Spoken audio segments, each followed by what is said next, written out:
Everyone, this is Ankit. Welcome back to our channel. 30 important question लेके आया हूँ आप सभी के लिए साइंस के। इस सुपर सीरीज में आपने पहले भी क्वेश्चन पढ़े होंगे, काफ़ी इंपॉर्टेंट क्वेश्चन लेके आता हूँ इस सीरीज में। करते हैं टेस्ट आपका। फर्स्ट क्वेश्चन है, दाब बढ़ने से बर्फ़ का जो गलनांक है उस पर क्या प्रभाव पड़ता है? Melting point of ice due to pressure increase. बढ़ता है, घटता है, अपरिवर्तित रहता है, उपयुक्त में से कोई नहीं। तो क्वेश्चन नंबर 1 का आंसर करेंगे सभी लोग। दाब बढ़ने से जो बर्फ़ का गलनांक है, अगर आपने ऑप्शन नंबर ए सेलेक्ट किया तो आपका जो जवाब है गलत है, घटता है। ऑप्शन नंबर बी इस क्वेश्चन का राइट आंसर होगा। अगला क्वेश्चन देखिए, मोटर कारों में जो हाइड्रोलिक ब्रेक होती हैं वो किस सिद्धांत पर कार्य करती हैं? On what principle do hydraulic brakes works in the motor cars? Bernoulli के सिद्धांत, पास्कल का सिद्धांत, आर्किमिडीज का सिद्धांत या फिर फॉरेनहाइट का सिद्धांत? तो क्वेश्चन नंबर 2 का आंसर करेंगे सभी लोग। हाइड्रोलिक जो ब्रेक हैं वो आपकी पास्कल के सिद्धांत पर कार्य करती हैं, तो इसका भी जो राइट आंसर है वो ऑप्शन नंबर बी होगा। अगला क्वेश्चन इंपॉर्टेंट, जब बस ऐसा मुड़ती है तब बस में खड़ा जो यात्री है वो बाहर की ओर गिरता है। इसका क्या कारण है? When the bus suddenly turns the passenger standing in the bus falls outwards. What is the reason for this? बाहर की ओर आकर्षण के कारण, गति का जड़त्व के कारण, संवेग में परिवर्तन के कारण, या फिर त्वरण में परिवर्तन के कारण? तो क्वेश्चन नंबर 3 एग्जाम में आया हुआ है। बस ऐसा मुड़ती है तो बस में जो खड़ा यात्री है वो बाहर की ओर गिरता है। ये होता है इनर्शिया ऑफ मोशन के कारण, गति के जड़त्व के कारण। तो ऑप्शन नंबर बी इस क्वेश्चन का राइट आंसर होगा। अगला क्वेश्चन देखिए, पहाड़ों पर जल कम तापमान पर उबलता है, ऐसा क्यों होता है? Water boils at low temperatures in the mountains because, क्योंकि पहाड़ों पर ठंड होती है, CO2 कम होती है, वायुदाब कम होता है, या फिर ऑक्सीजन कम होती है? तो बताइए क्वेश्चन नंबर 4 का राइट आंसर क्या होगा? पहाड़ों पर जल कम तापमान पर उबलता है क्योंकि वहाँ पे जो वायुदाब होता है वो कम होता है। तो ऑप्शन नंबर जो सी है इस क्वेश्चन का वो राइट आंसर होगा। अगला क्वेश्चन देखिए, बिजली के बल्ब में फिलामेंट के निर्माण के लिए टंगस्टन का यूज़ होता है, और ऐसा क्यों किया जाता है टंगस्टन का use? Why is tungsten used for the manufacture to of filament in a light bulb? Tungsten सुचालक है, या फिर सस्ता है, या फिर आघातवर्धनी है, या फिर इसका गलनांक बहुत उच्च होता है? तो क्वेश्चन नंबर 5 का आंसर करिए। फिलामेंट के निर्माण के लिए टंगस्टन का यूज़ किया जाता है क्योंकि ये जो है इसका जो गलनांक है वो उच्च होता है, बहुत ज़्यादा ऊंचा होता है। डी नंबर राइट आंसर होगा। 6 नंबर क्वेश्चन है, निम्न में से कौन सी कोशिकाओं को आत्मघाती थैली कहा जाता है? Which of the following cells is called a suicide bag? Lysosome, ribosome, phagosome, या फिर इनमें से कोई नहीं? तो क्वेश्चन नंबर 6 का आंसर करिए। आत्मघाती थैली किन कोशिकाओं को कहते हैं? लाइसोसोम अगर ऑप्शन आप सेलेक्ट करें ऑप्शन नंबर ए, तो आपका जो जवाब है एकदम करेक्ट है। 7 नंबर क्वेश्चन, किसी पेड़ की लगभग सही आयु को ज्ञात की जा सकती है? The exact as of a tree can be determined.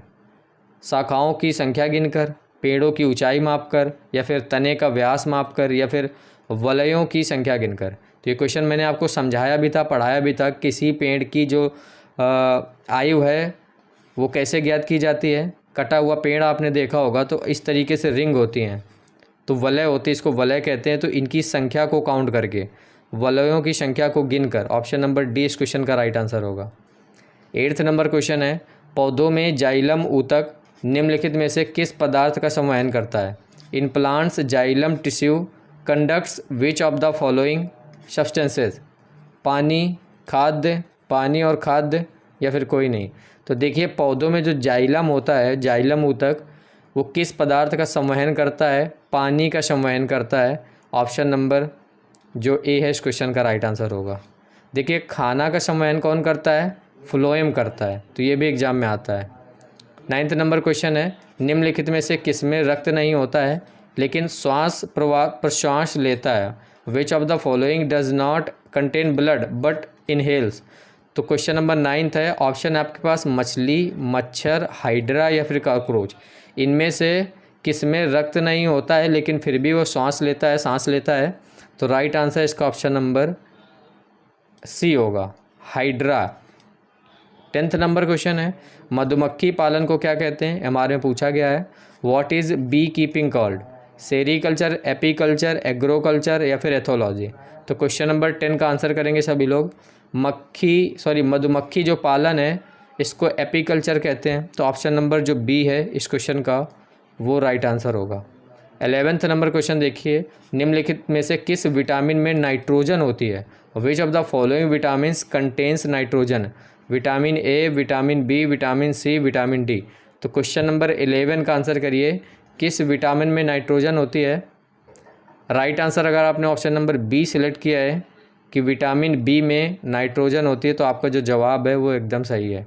देखिए, विटामिन बी का रासायनिक नाम एग्जाम में पूछ लिया जाता है, थायमिन होता है। 12th नंबर क्वेश्चन है, मनुष्य के शरीर में लोहे की कमी का क्या परिणाम हो सकता है? What can be the result of iron deficiency in a human body?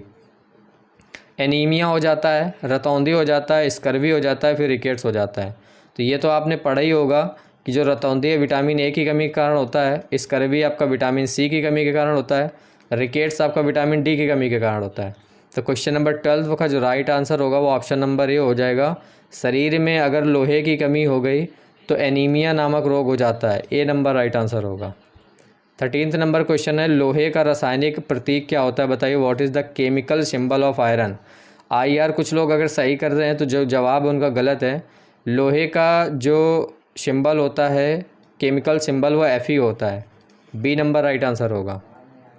14th number question है, कठोर जल से कैल्शियम और मैग्नीशियम निकालने की प्रक्रिया को क्या कहते हैं? What is the process of extracting calcium and magnesium from hard water?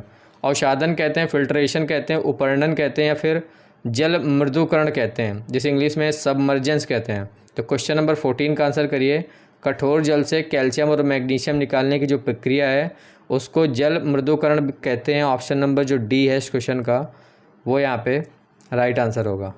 15th number question देखिए, प्लास्टर ऑफ पेरिस एग्जाम में पूछा गया। इसका रासायनिक नाम, रासायनिक सूत्र दोनों इंपॉर्टेंट हैं, एग्जाम में आते हैं। SSR में भी आता है plaster of Paris. What is the chemical name of plaster of Paris?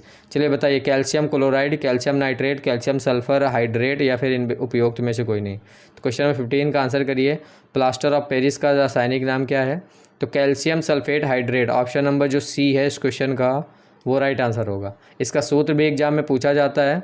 तो कैल्शियम सल्फेट हाइड्रेट का जो सूत्र होता है वो होता है COSO4 हाफ H2O, ये होता है इसका सूत्र, एग्जाम में आया हुआ है। 16th नंबर क्वेश्चन है, वायु प्रदूषण के लिए उत्तरदायी सर्वाधिक सामान्य कारण? Answer is the most common reason for air pollution? Carbon dioxide, oxygen, sulphur dioxide, या फिर धुआं?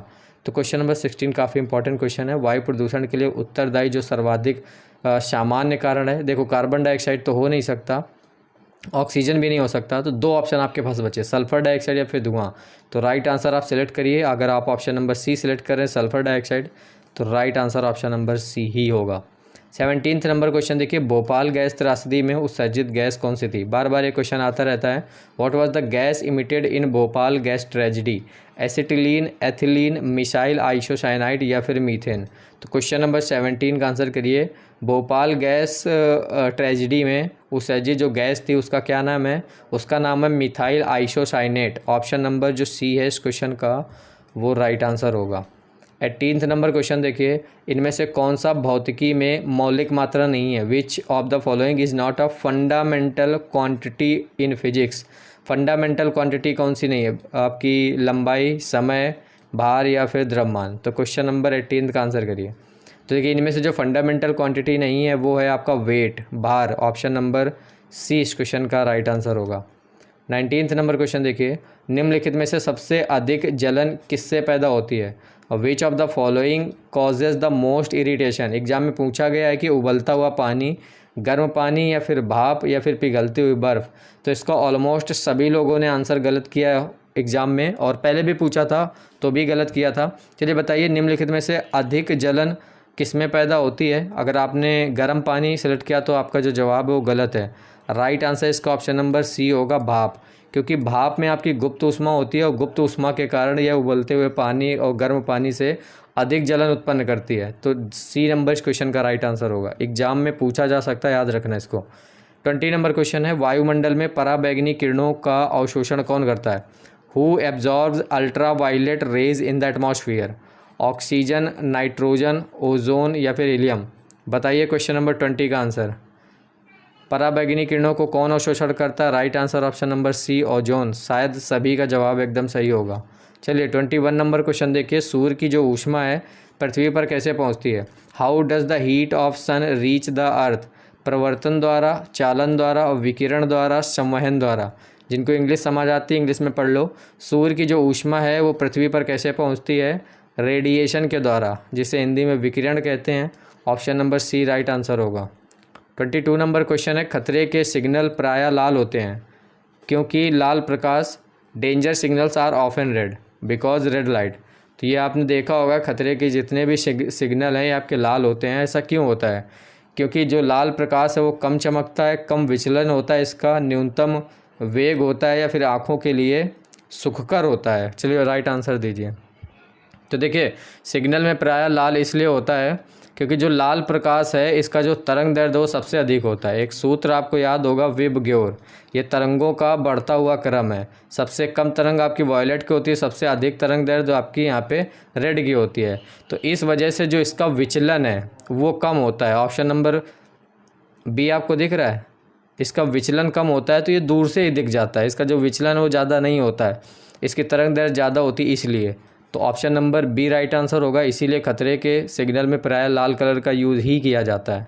23 नंबर क्वेश्चन देखिए, कौन सा विटामिन प्रतिरक्षा प्रदान करता है। Which vitamin provides immunity. Vitamin A, vitamin E, vitamin के, विटामिन सी।